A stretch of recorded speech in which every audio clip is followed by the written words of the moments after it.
Nuit à l'Assemblée, ben, c'est un film qui est venu de la... C'est à cause de ma mère que j'ai fait ce film. C'est assez curieux, parce qu'en fait, ma mère m'emmenait voir des films des Marx Brothers. Ils étaient des comiques américains, que moi j'aimais beaucoup, qui étaient vraiment des rois de l'absurde. Et finalement, ils avaient fait un certain nombre de films, Une nuit à l'opéra, Une nuit dans les grands moyens à Casablanca, une nuit, alors une nuit, une nuit, une nuit. Et alors un jour, je me suis dit, tiens, l'Assemblée nationale, personne n'avait fait de film qui se déroulait dans l'Assemblée nationale, sauf un réalisateur qui s'appelait Jacques Feder, un personnage d'un acteur qui s'appelait Albert Préjean. Il lui avait fait jouer le rôle d'un ministre, d'un député, qui avait un rapport physique avec une femme, qui était toute nue dans l'Assemblée. Ça avait fait un scandale et le film avait été interdit complètement à l'époque. Et depuis, personne n'avait retouché à cette Assemblée nationale. Alors un jour, je me suis dit, j'ai repris un vieux dossier qui était le dossier des Légions d'honneur, de la vente des Légions d'honneur par le gendre du président de la République. Il vendait parce que les Légions d'honneur, c'était quelque chose qu'on pouvait acheter à l'époque. Il y avait des combines, etc. Ce qui était le Canard enchaîné à l'époque, c'est-à-dire l'Assiette au beurre, qui était un journal satirique qui avait raconté l'histoire de ces gens qui vendaient des Légions d'honneur. Donc de là, j'ai voulu faire une satire de cette assemblée, avec Michel Blanc qui jouait le rôle d'un naturiste, donc il était tout nu vraiment pendant tout le film. Ça m'a paru bizarre et qu'on n'ait jamais parlé des naturistes, qu'il n'y a pas de députés naturistes, puisqu'ils sont en minorité, mais c'est pas normal parce qu'ils représentent quand même une partie de la population. Alors, en mélangeant Michel Blanc et Jacqueline Maillon dans le rôle d'Arlette Laguillet, un peu qui se présente aux élections, etc., et Jean Poiret qui faisait un espèce de personnage de droite, d'extrême droite, j'avais reconstitué un petit peu le paysage politique. Darry Cole faisait un personnage qui était Pierre Jox, qui était ministre de l'Intérieur à l'époque. Donc on avait un ensemble, si vous voulez, de gens qui faisaient penser à d'autres gens. Et moi, j'ai fait ce film qui m'a valu 8 ans de traversée du désert, parce que finalement, le film a été pas interdit, mais il n'a pas été soutenu beaucoup, parce que tous les partis politiques se sont sentis vexés.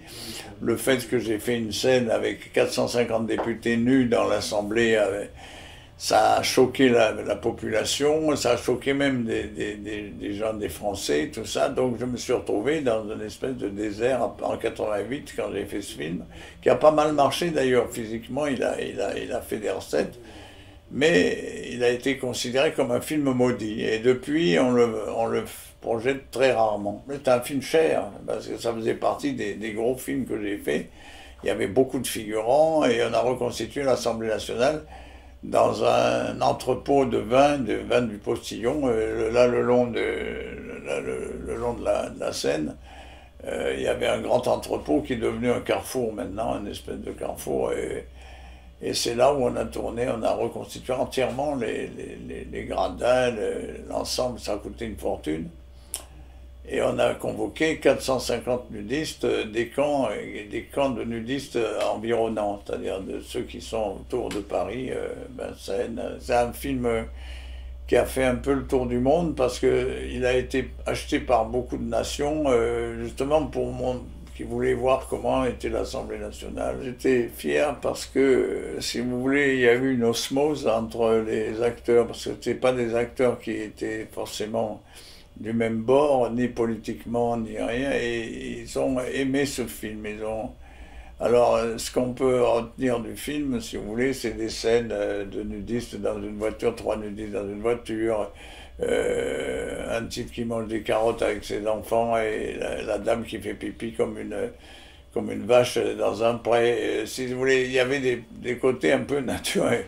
Ça nous a beaucoup fait marrer, tout ça. Ça a été produit par un monsieur qui avait produit un film qui s'appelait Liberté, choucroute et je sais plus quoi. Et c'était un film avec Jean-Yann, et c'est vraiment un type qui aimait les choses un peu dures. C'est pour ça qu'il a accepté de faire ce film. Et puis, Voilà, alors il est là, dans notre, on a récupéré le film maintenant, on a racheté les droits, et le film nous appartient maintenant. Mais enfin, on ne peut pas dire qu'on s'en sert beaucoup. Il y avait Balasco aussi dedans, j'ai oublié de... Il y avait Balasco qui avait un rôle aussi là-dedans. La classe politique, Mitterrand en tête, si vous voulez, Mitterrand trouvait ça rigolo. Rocard aussi, Michel Rocard était assez pour le film.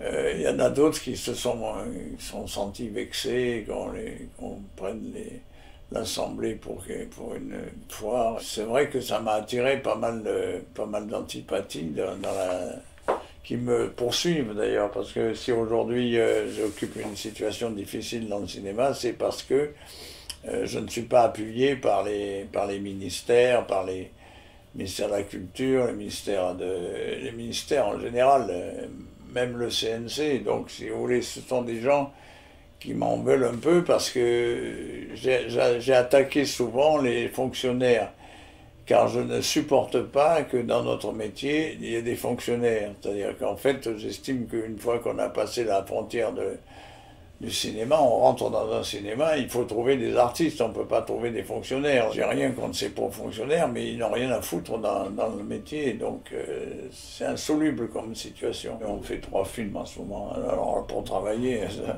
malheureusement il y a trop de boulot. Du boulot, il y en a trop. Comment on fait pour faire 3 films Ben, c'est pas bien difficile. D'abord, Hitchcock nous avait dit à Truffaut et à moi, quand on a été le voir en 62, écoutez, vous commencez votre carrière, ne faites pas un film de plus de 15 jours. Parce que moi, j'ai fait tous mes films en 15 jours. Donc voilà ce que disait Hitchcock. Bon, deuxièmement, 90 minutes, ça fait 15 fois 6 minutes. 15 fois 6 minutes, ça fait 15 jours, multiplié par 6 minutes. Il faut faire 6 minutes par jour et vous avez un film d'1h30. Donc, les gens qui font des films de 3, 4, 5, 6 mois, 7 mois, même quelquefois plus long encore, ben, si ça leur plaît. Alors que moi, c'est le contraire. Je ne peux pas supporter de gâcher du pognon, de voir des scènes. L'autre jour, j'ai tourné dans un film de Michel Ayanoukis comme acteur. Quand j'ai vu le déluge d'argent qu'il y a là-dedans, j'ai dit, mais c'est pas possible. Moi, d'abord, ils m'ont très bien payé, mais en plus de moi, j'ai vu le gaspillage qu'il y avait là-dedans. C'est terrible. C'est un copain à moi, Michel, mais je veux dire, c'est du gaspillage, du gaspillage. Et encore sur un film sur Godard, ce qui veut dire que c'est un film déjà extrêmement spécial, quoi. Si vous voulez, il n'y a plus de nouvelles vagues, il n'y a plus d'anciennes vagues, on ne sait plus très bien ce que c'est la vague nouvelle, enfin celle qui devrait exister, et elle n'existe pas vraiment. Les vieux sont morts et les jeunes, les jeunes ils sont là, mais ils ne sont plus de la nouvelle vague, ils sont très éparpillés, ils sont très... C'est pas une école, c'est des gens à droite, à gauche, des bonnes femmes, toutes sortes de gens qui arrivent, qui font des films. Quelquefois, je vois sur les colonnes de Maurice un nom avec un nouveau film. J'ai jamais entendu parler. Je sais même pas qui c'est, mais je sais pas d'où il sort, je sais pas comment il a trouvé son pognon, je sais rien. Alors qu'avant, nous, on avait quand même une espèce de suite, si vous voulez. Moi, j'ai commencé comme ça, doucement, j'étais assistant, j'ai fait, enfin bon, c'est pas pareil.